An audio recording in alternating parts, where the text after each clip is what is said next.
Quando se pergunta às pessoas onde considerariam se mudar, o Canadá quase sempre aparece no topo da lista. Com uma reputação de ser um país seguro, estável, próspero e com serviços de alta qualidade, uma economia forte e um governo eficiente, parece ser um dos poucos lugares onde você pode ganhar bem e manter uma boa qualidade de vida. Exceto que, segundo muitos canadenses, isso não é verdade e está longe da realidade. De acordo com 2 pesquisas, 2/3 dos canadenses acham que tudo no país está quebrado e se sentem profundamente pessimistas sobre a situação econômica e a qualidade de vida. Mas o que está acontecendo? Por que os canadenses se sentem tão insatisfeitos com o estado do país e quão ruim realmente está a situação? Este é o lado obscuro do Canadá.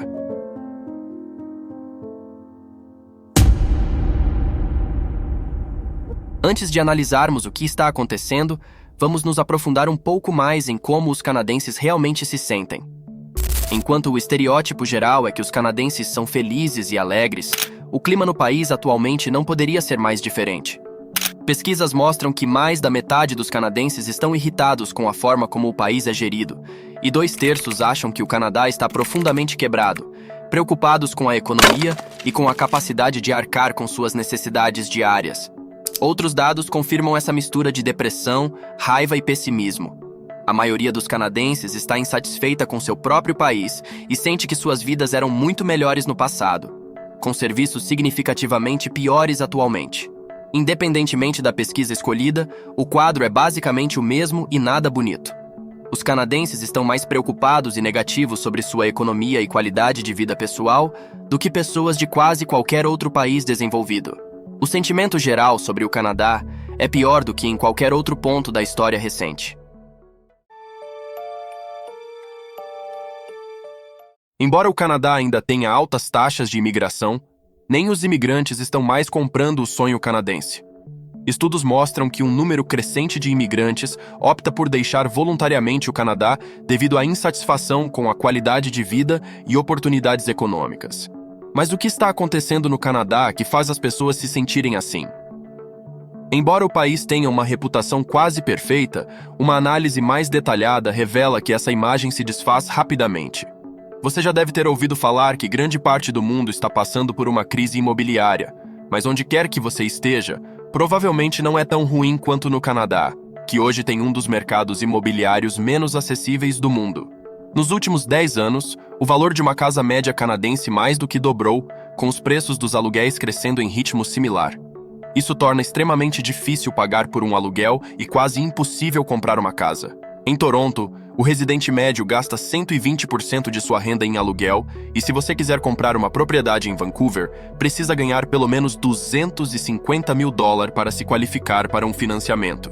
Em outras palavras, comprar uma propriedade no Canadá agora é uma possibilidade apenas para pessoas com rendas excepcionalmente altas. E mesmo essas lutam para pagar as altíssimas prestações, resultando na maior dívida familiar entre os países do G7 e na descrição do país como a maior bolha imobiliária de todos os tempos. Mas por que a habitação se tornou tão inacessível? Há uma forte demanda por moradia, já que o Canadá tem uma população em rápido crescimento devido à aceitação de 500 mil de imigrantes por ano, necessitando de mais casas. Contudo, o verdadeiro problema é que o Canadá está completamente falhando em construir casas suficientes para abrigar todas essas pessoas novas.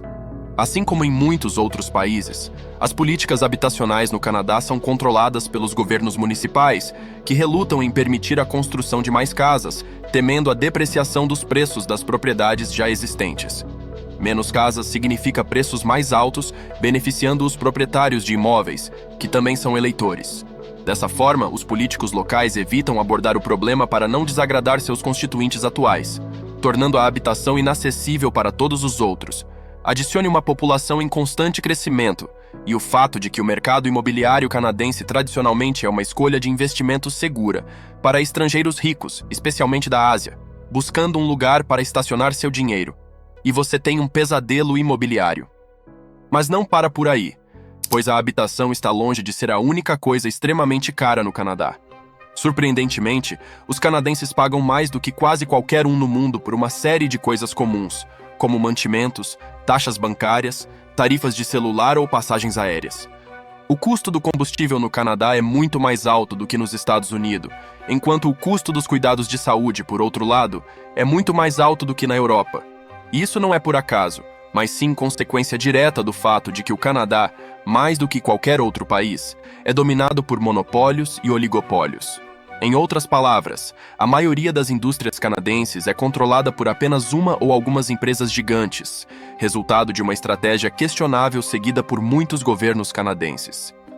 No cerne dessa estratégia está o medo de longo prazo do Canadá, de que suas empresas nativas sejam atropeladas pela competição maior e mais agressiva dos Estados Unidos. Embora isso seja uma preocupação legítima ao viver ao lado da maior e mais competitiva economia do mundo, fez com que o Canadá se tornasse excessivamente protecionista, acreditando que a única forma de prevenir isso é ajudando suas empresas a crescerem o máximo possível. Enquanto a maioria dos governos tenta impedir que as empresas se tornem grandes demais, os governos canadenses geralmente tentam ajudá-las a atingir exatamente isso. Como resultado, a economia canadense é composta por apenas um punhado de corporações gigantes, com quase zero concorrência. O problema é que os monopólios não são bons para ninguém, exceto para si mesmos, como muitos estudos têm mostrado. Sem concorrência, tendem a aumentar os preços simplesmente porque podem, e os consumidores acabam pagando mais por serviços de pior qualidade, enquanto as empresas se tornam menos competitivas no mercado internacional, já que têm vida fácil em casa. É por isso que você provavelmente não conhece uma única corporação canadense de sucesso global, e isso é parte do problema. Embora o Canadá seja, em teoria, um país muito rico, ao contrário de outras economias desenvolvidas, sua riqueza é baseada principalmente na exportação de commodities como petróleo, ouro e outros recursos naturais, juntamente com o setor imobiliário inflacionado. Isso significa que, fora dessas indústrias, não há muitos empregos bem pagos, do tipo que trabalhadores de classe média com educação universitária procuram. Embora tecnicamente haja uma escassez de mão de obra, a demanda é principalmente para as posições menos qualificadas e mal pagas. O resultado é que, mesmo para a classe média, a vida no Canadá é surpreendentemente difícil. Para piorar, embora o Canadá tenha uma reputação de ter serviços públicos de alta qualidade e amplamente acessíveis, especialmente em comparação com os Estados Unidos, isso não é mais verdade. O melhor exemplo disso é a saúde. Hoje, apenas 37% dos canadenses acreditam que receberiam cuidados médicos adequados em caso de emergência, comparado a 70% dos americanos que foram questionados sobre o mesmo. E eles têm razão. Cada vez mais, canadenses morrem nas salas de emergência esperando para serem atendidos devido à extrema escassez de trabalhadores médicos nos hospitais canadenses. E isso apesar do fato de que o Canadá gasta mais em saúde do que qualquer país europeu, enquanto quase todos os países europeus superam o Canadá em métricas como tempo de espera e número de leitos hospitalares. No geral, o sistema de saúde canadense, outrora motivo de orgulho, agora é classificado como um dos piores entre os países da OCDE, e é uma das razões mais comuns pelas quais os canadenses consideram a gestão do país completamente quebrada. O fato é que a imagem idealizada do Canadá como uma utopia moderna está se desfazendo rapidamente. A satisfação com a vida dos canadenses vem diminuindo nos últimos 10 anos e, dado a crise imobiliária em escalada, os custos de vida insuportáveis, a economia monopolizada e os serviços públicos deteriorando rapidamente, isso não é tão surpreendente. Infelizmente, a menos que o Canadá comece a resolver urgentemente esses problemas, a percepção idílica do país se tornará cada vez mais desconectada da realidade.